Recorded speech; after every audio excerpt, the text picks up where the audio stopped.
저 이렇게 시간이 안 가는지 정말 버스 안에서 going 이불 속에서 going은 언제나 너에게 going. Bismillahirrahmanirrahim. Assalamualaikum warahmatullahi wabarakatuh.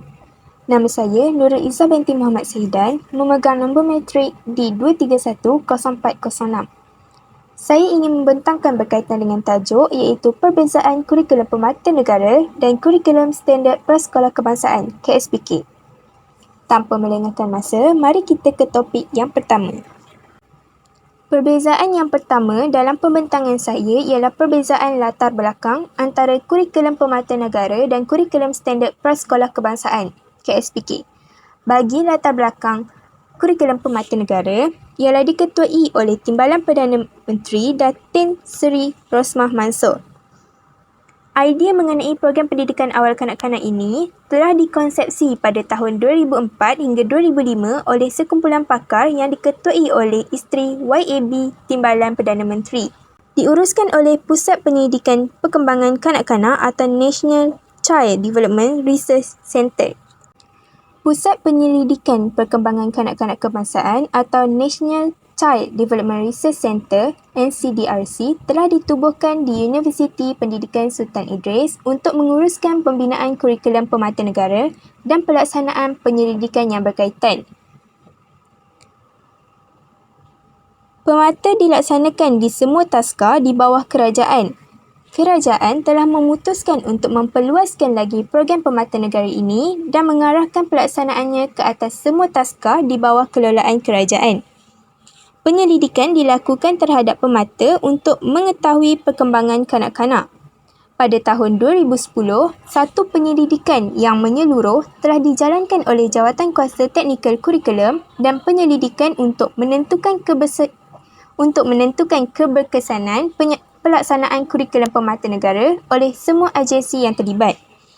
Pemata menggunakan kaedah pembelajaran belajar sambil bermain dengan memberi penekanan terhadap pembentukan sasiah, rohani, emosi, intelek, fizikal dan kreativiti.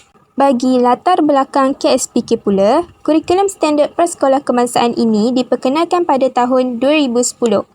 Proses pembelajaran dan pengajaran berdasarkan amalan bersesuaian dengan perkembangan kanak-kanak. Pembelajaran bersifat fleksibel dan holistik. Terbina berdasarkan reka kurikulum yang berasaskan standard yang berbentuk modular. Seterusnya, perbezaan objektif antara kurikulum pemata negara dan KSPK. Objektif kurikulum pemata negara yang pertama ialah membina emosi, akhlak dan spiritual kanak-kanak untuk melahirkan individu yang bersasiah mulia, tenang, ceria, bersopan santun, penyayang, berempati dan adil. Objektif KSPK yang pertama pula menggunakan bahasa untuk berkomunikasi dengan berkesan. Objektif kurikulum pemata negara yang kedua membina kemahiran interpersonal dan sosial yang baik untuk membolehkan kanak-kanak bergaul dalam masyarakat pelbagai budaya. Objektif KSPK yang kedua mengamalkan nilai-nilai Islam dalam kehidupan seharian untuk murid beragama Islam. Objektif kurikulum pemata negara yang ketiga ialah membimbing kanak-kanak menguasai kemahiran awal berbahasa, berkomunikasi dan literasi dalam bahasa Melayu, bahasa ibunda dan bahasa Inggeris. Objektif KSPK yang ketiga ialah mengamalkan nilai-nilai murni masyarakat Malaysia. Objektif kurikulum pemata negara yang keempat ialah mendidik kanak-kanak mengamalkan pemakanan sihat, kebersihan dan keselamatan diri serta gaya hidup sihat. Objektif KSPK yang keempat ialah menghargai dan peka terhadap budaya masyarakat Malaysia. Objektif kurikulum pemata negara yang kelima ialah melatih kanak-kanak mengurus diri sehingga mereka yakin, mampu berdikari dan boleh membuat keputusan berdasarkan kebolehan diri. Objektif KSPK yang kelima ialah menyayangi dan menghargai alam sekitar. Objektif kurikulum pemata negara yang keenam ialah membantu kanak-kanak mengembangkan kemahiran motor kasar dan motor halus serta perkembangan fizikal yang mampan. Objektif KSPK yang keenam ialah memperkembangkan konsep kendiri yang positif dan keyakinan diri. Objektif kurikulum pemata negara yang ketujuh ialah membina kemahiran awal matematik dan pemikiran logik kanak-kanak serta keupayaan mereka menumpukan perhatian. Objektif KSPK yang ketujuh ialah mempraktikkan amalan kesihatan, membina kecergasan badan dan menjaga keselamatan diri. Objektif kurikulum pemata negara yang ke-8 ialah membimbing kanak-kanak memahami dunia persekitaran melalui aktiviti bermain, meneroka, mencuba idea baru, mengeksperimen dan mencipta sama ada di dalam atau di luar kelas, menggunakan pelbagai bahan yang terdapat dalam persekitaran mereka. Objektif KSPK yang ke-8 ialah mengembangkan daya kreatif dan estetika. Objektif kurikulum pemata negara yang terakhir iaitu yang ke-9, membina hubungan positif dengan ibu bapa, komuniti dan pihak-pihak berkenaan yang boleh menyumbang kepada pendidikan dan kesejahteraan kanak-kanak. Objektif KSPK yang terakhir, iaitu yang ke-9, mengaplikasikan pemikiran kritis dan inovatif serta kemahiran menyelesaikan masalah dalam pembelajaran dan kehidupan seharian. Seterusnya, perbezaan yang dapat saya kemukakan dalam kurikulum pemata negara dan KSPK ini ialah berkaitan dengan matlamat. Matlamat bagi kurikulum pemata negara ialah untuk menyediakan program asuhan dan didikan awal yang bersepadu untuk kanak-kanak yang berumur 0 hingga 4 tahun. Kurikulum ini juga menyediakan peluang kepada kanak-kanak untuk mendapat pengalaman pembelajaran awal yang berkualiti untuk melahirkan model insan negara yang mempunyai sasiah mulia, kerohanian yang mantap, kecerdasan intelek yang tinggi, menghargai kepelbagaian budaya, patriotik dan mengamalkan gaya hidup sihat. Bagi matlamat KSPK pula, kurikulum standard prasekolah kebangsaan bertujuan memperkembangkan potensi murid berumur 4 hingga 6 tahun secara menyeluruh dan bersepadu dalam aspek jasmani, intelek dan sosial melalui persekitaran pembelajaran yang selamat dan menyuburkan serta aktiviti pembelajaran yang menyeronokkan, kreatif dan bermakna. Ini adalah untuk meningkatkan kemahiran, menanam keyakinan dan membentuk konsep kendiri yang positif pada diri murid agar mereka bersedia untuk menghadapi cabaran dan mengikuti pembelajaran seterusnya. Seterusnya, perbezaan berkaitan dengan bidang pembelajaran, kurikulum pemata negara dan KSPK. Kurikulum pemata negara mempunyai 6 perkembangan manakala KSPK mempunyai 6 tunjang. Bidang pembelajaran kurikulum pemata negara yang pertama ialah perkembangan sasiah sosio-emosi dan kerohanian. Perkembangan ini adalah untuk membina sasiah kanak-kanak supaya mereka membesar menjadi insan yang akan memilih jalan kehidupan yang sihat dan mulia. Manakala untuk KSPK, tunjang yang pertama adalah tunjang komunikasi. Tunjang komunikasi ini menekankan kepada kemahiran berbahasa secara lisan dan bukan lisan semasa berinteraksi.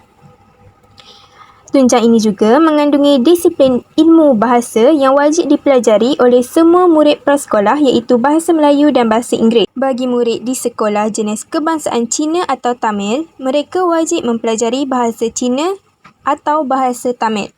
Bidang pembelajaran kurikulum pemata negara yang kedua ialah perkembangan bahasa, komunikasi dan literasi awal. Perkembangan ini bertujuan untuk meningkatkan kemahiran berbahasa dan komunikasi kanak-kanak. Asas penting untuk membina kemahiran sosial dan intelek kanak-kanak. Ianya dibina berasaskan pembelajaran literasi awal kanak-kanak. Seterusnya, bidang pembelajaran untuk KSPK, tunjang yang kedua ialah tunjang kerohanian, sikap dan nilai. Tunjang ini memberi keutamaan kepada aspek penghayatan amalan agama, kepercayaan, sikap dan nilai. Tunjang ini mengandungi disiplin ilmu pendidikan Islam dan pendidikan moral. Pendidikan Islam dipelajari oleh murid beragama Islam, manakala pendidikan moral dipelajari oleh murid bukan beragama Islam. Bidang pembelajaran kurikulum pemata negara yang ketiga ialah perkembangan awal matematik dan pemikiran logik. Perkembangan ini adalah untuk memperkembangkan lagi kemahiran awal matematik dan pemikiran logik kanak-kanak. Kemahiran awal matematik merangkumi konsep-konsep asas yang melandasi pengetahuan dan kemahiran matematik seperti konsep bentuk, ruang, saiz, susunan, urutan dan sebagainya.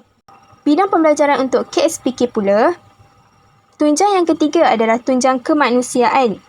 Tunjang kemanusiaan menekankan kepada penguasaan ilmu dan amalan tentang kemasyarakatan dan alam sekitar setempat, negara dan global seperti penghayatan semangat patriotisme dan perpaduan.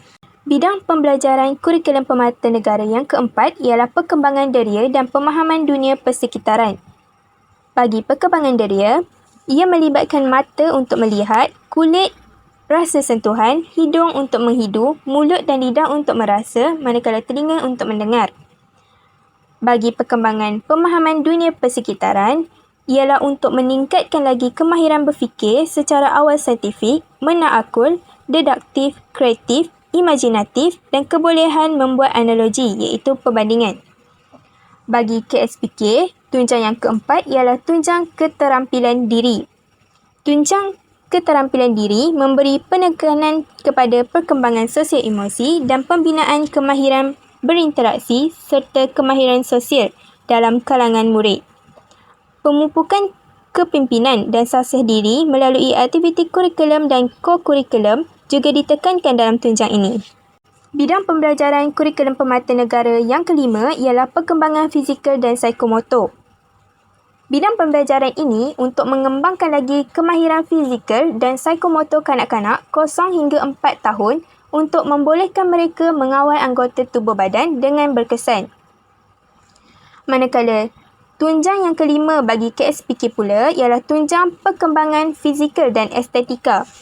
Tunjang ini menekankan perkembangan jasmani dan kesihatan untuk kesejahteraan diri serta pemupukan daya imajinasi, kreativiti, bakat dan apresiasi terhadap karya seni dalam kalangan murid. Tunjang ini melibatkan komponen perkembangan fizikal dan penjagaan kesihatan serta kreativiti dan estetika. Bidang pembelajaran kurikulum pemata negara yang keenam ialah perkembangan kreativiti dan estetika. Bidang pembelajaran ini untuk mengembangkan keupayaan mereka mengimajinasi dan memproses maklumat, bahan dan sumber untuk menghasilkan sesuatu yang baru. Di antara fokus utama dalam bidang pembelajaran kreativiti dan estetika ini ialah seni lukis, capan, kraft tangan, kolaj, seni muzik, nyanyian, sajak, cerita berirama dan lain-lain.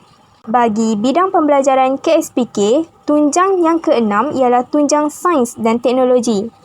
Tunjang ini memberi penekanan kepada pengetahuan sains, kemahiran dan sikap saintifik serta pengetahuan dan kemahiran matematik. Disiplin ilmu yang terkandung dalam tunjang ini ialah sains awal dan matematik awal.